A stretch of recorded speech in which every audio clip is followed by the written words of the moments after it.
everyone. Today, I'm going to teach you how to shoot or pack a meal for a loved one's voyage. Better yet, your own road trip. By the way, don't forget to subscribe. Let's start with getting a big pot filled with water and on the stove. You always want to have a killed chicken for these purposes. A Cornish hen or rotisserie chicken are not options for this meal. Your chicken should have a head and feet still attached to its body.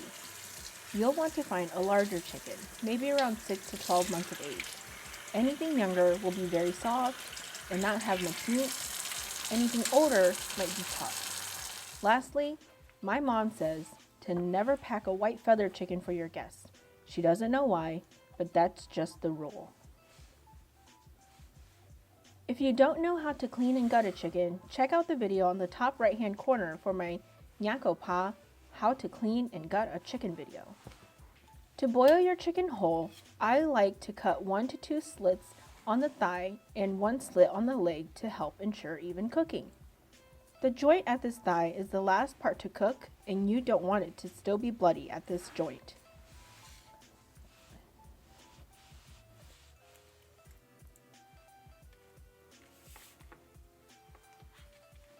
Once your water has started rapid boiling, add your chicken into the pot.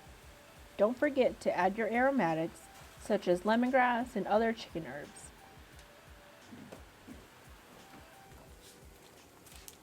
It's the winter time, so these are from my freezer. Allow it to boil for 30 minutes up to an hour, depending on the size of your chicken. Feel free to salt the chicken while it's boiling, but this is not necessary. Don't overcook your chicken. The skin will start to wither away and the meat will fall off the bone if overcooked. To check if a chicken is cooked through, cut a slit or poke it at the thigh with a knife. If the juices run clear, then it's ready. If they run pink, toss it back into the boiling hot water for an additional 5 to 10 minutes. Partially cover your cooked boiled chicken to allow some of the steam to escape.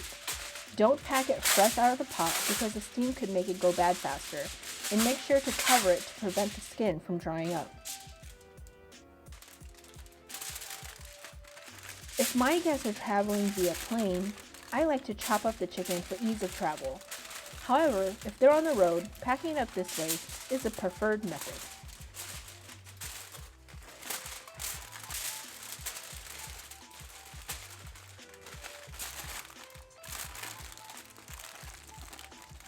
You always want to add a side of table salt to the meal.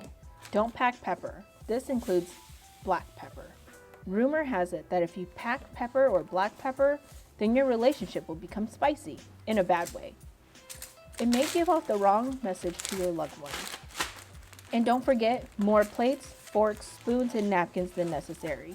Even if you only have 2 guests, pack 10, so your guests can eat multiple times, or maybe they use it for something else. To pack the meal, you can use a plastic bag lined with a paper bag on the interior, or if you have a nice new reusable bag, this works too. The paper bag ensures stability, and the plastic enables easy handling. Always pack sticky rice. It's easier to eat on the road. It's also convenient to pack your sticky rice in these little sandwich-sized baggies. Check out my videos in the top right corner for how to make white sticky rice and how to make purple sticky rice. In a separate bag, or the same if you still have room, don't forget to pack waters, pop, soda, whatever you call it in your area. Soy milk, energy drinks, you get the idea. Other options are Asian store snacks and fruits. Keep in mind, home people don't always love eating skin of apples, so if you're going to pack apples or Asian pears, include a knife. And there you go, you're one step closer to becoming a NYAB. Keep in mind, this is only for a loved one's voyage.